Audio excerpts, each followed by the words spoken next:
Alep est déjà tombé. Je vais vous dire quelque chose. Regardez Mossoul, le plus grand problème que j'ai avec la stupidité de notre politique étrangère. Ils croient que beaucoup de chefs de l'État islamique sont à Mossoul. Donc, Washington et Irak disent, nous allons attaquer Mossoul dans 3 ou 4 semaines.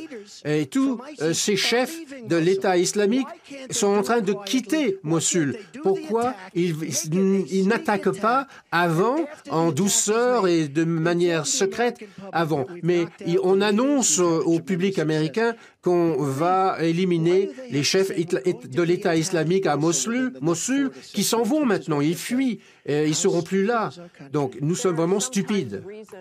كان الأمريكيون يفتحون الطرق أمام داعش المهزومة في الفلوجة والمهزومة في الأنبار لتخرج إلى سوريا وتحت عين الطائرات الأمريكية وسلاح الجو الأمريكي، بدل أن يتم قصفهم وضربهم أو احتجازهم واعتقالهم، وإنما يتم إرسالهم إلى سوريا. الآن أثناء التحضير لعملية الموصل، وهذا ما يجب أن ينتبه له الإخوة العراقيون، أيضا هناك مساعي لفتح الطرق أمام داعش لتخرج من الموصل وتتكدس في المنطقة الشرقية في الرقة وفي دير الزور. من المؤشرات أيضا تراجع الأمريكيين عن معركة الرقة. صار لهم سنتين بيقولوا موصل والرقة موصل والرقة، الآن واضح جدا تخلفوا عن معركة الرقة وتركيزهم على معركة الموصل. المؤشر الإضافي أيضا هو الغارات التي شنها سلاح الجو الأمريكي على مواقع الجيش السوري في دير الزور، ولم تكن خطأ وإنما كانت عملا متعمدا. كان الهدف منها إسقاط مواقع الجيش السوري ليسقط المطار في دير الزور، لتسقط بقية مدينة دير الزور بالكامل في يد داعش، لأن أمريكا تريد لداعش أن تسيطر على منطقة الرقة ودير الزور إلى الحدود إلى السخنة إلى مقربة تدمر. ليش؟ هلا بحكي بعد شوي. أما بقاء داعش في شمال حلب لم يعد مهما لأمريكا. شمال حلب تركته أمريكا لحليفها الأتراك والجماعات المسلحة المتعاونة مع الجيش التركي. طيب، إلى أين تريد أمريكا أن تصل؟ المنطقة الشرقية تريد أن تكدس فيها داعش وتكنسها من العراق وتكدسها في سوريا. في منطقة إدلب وحلب تدافع وتحافظ وتسمح بأن يقدم الدعم المالي والتسليحي لجبهة النصرة التي هي قاعدة. Elle parle en faveur des rebelles. Elle ne sait même pas qui sont les rebelles. À chaque fois qu'on parle des rebelles en Irak, où on donne des armes à des personnes, et ces personnes sont souvent pires. Regardez ce qu'elle a fait en Libye avec Kadhafi. Après avoir éliminé Kadhafi, c'est la pagaille, et l'État islamique s'installe en Libye. Donc ça a été un désastre. يذب لهم عتاد وسلاح وارزاق، واحنا انتصرنا والله ينصرنا ونبقى منصورين الحمد لله والشكر.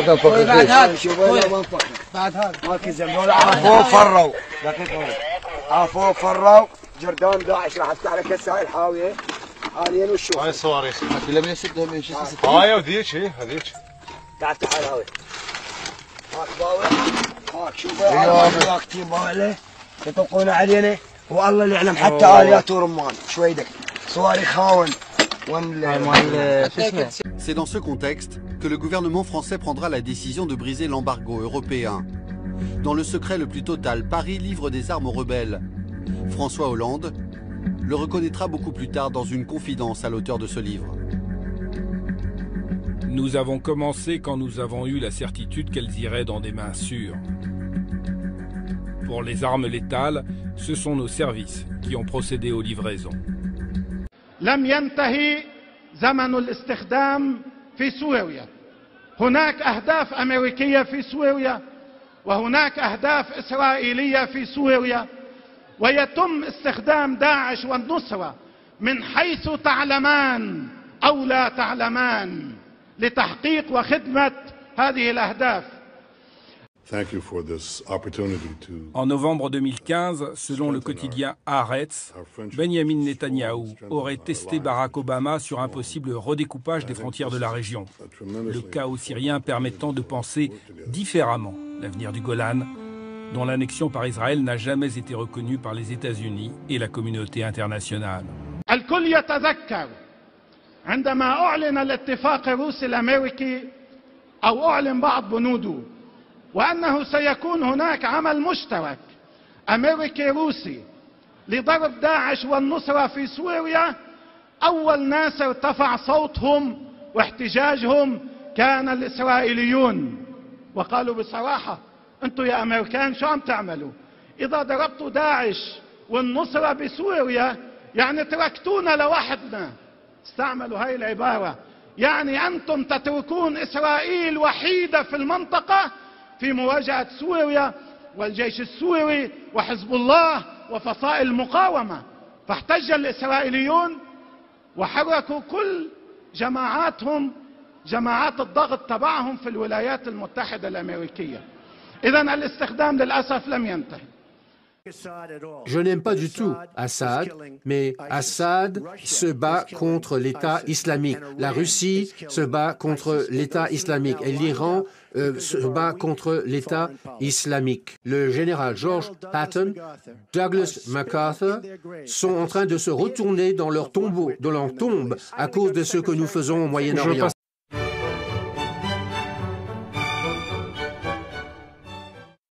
وإنما يتم إرسالهم إلى سوريا. الآن أثناء التحضير لعملية الموصل، وهذا ما يجب أن ينتبه له الإخوة العراقيون. أيضا هناك مساعي لفتح الطرق أمام داعش لتخرج من الموصل وتتكدس في المنطقة الشرقية في الرقة وفي دير الزور.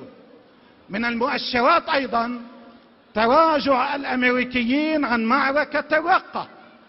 صار لهم سنتين بيقولوا موصل والرقة موصل والرقة، الآن واضح جدا تخلفوا عن معركة الرقة وتركيزهم على معركة الموصل. المؤشر الإضافي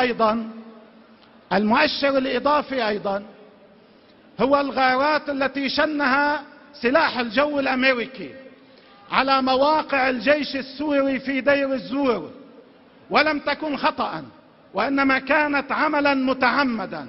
كان الهدف منها إسقاط مواقع الجيش السوري ليسقط المطار في دير الزور، لتسقط بقية مدينة دير الزور بالكامل في يد داعش، لأن أمريكا تريد لداعش أن تسيطر على منطقة الرقة ودير الزور إلى الحدود، إلى السخنة، إلى مقربة تدمر.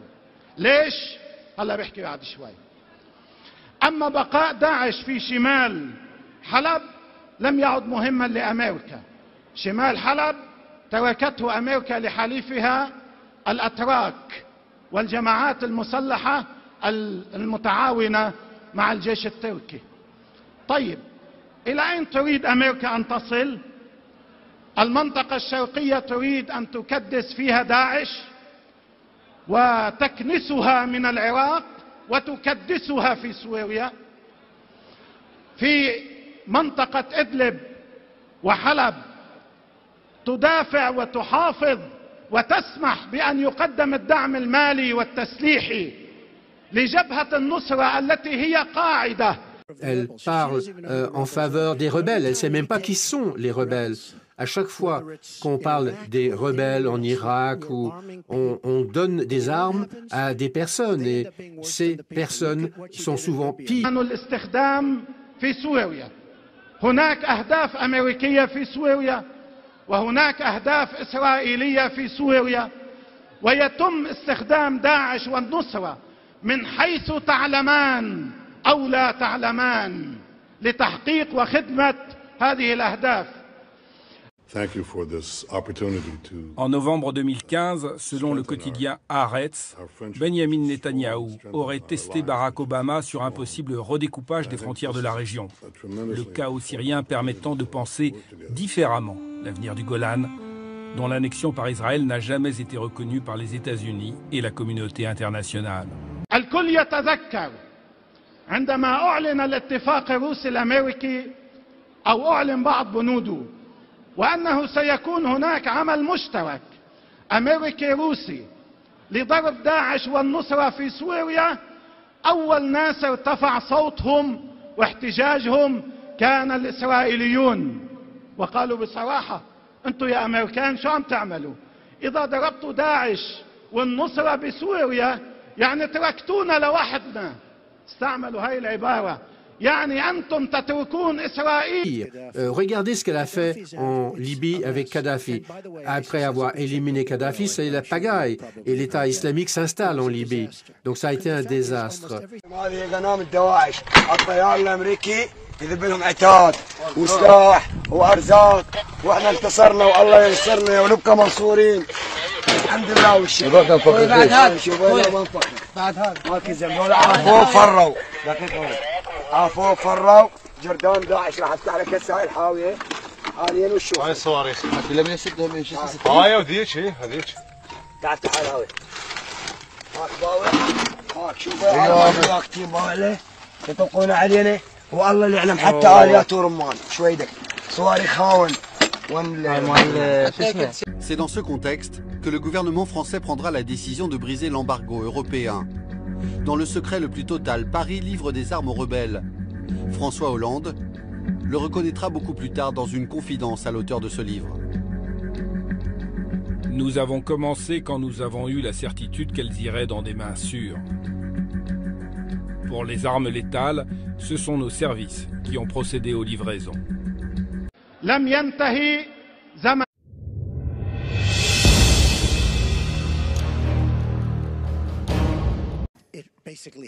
Alep est déjà tombé.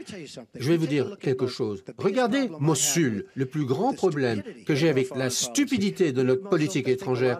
Ils croient que beaucoup de chefs de l'État islamique sont à Mossoul. Donc Washington et Irak disent « Nous allons attaquer Mossoul dans 3 ou 4 semaines. » Et tous ces chefs de l'État islamique sont en train de quitter Mossoul. Pourquoi ils n'attaquent pas avant, en douceur et de manière secrète avant? Mais on annonce au public américain qu'on va éliminer les chefs de l'État islamique à Mossoul qui s'en vont maintenant, ils fuient, ils ne seront plus là. Donc nous sommes vraiment stupides. كان الأمريكيون يفتحون الطرق أمام داعش المهزومة في الفلوجة والمهزومة في الأنبار لتخرج إلى سوريا وتحت عين الطائرات الأمريكية وسلاح الجو الأمريكي بدل أن يتم قصفهم وضربهم أو احتجازهم واعتقالهم.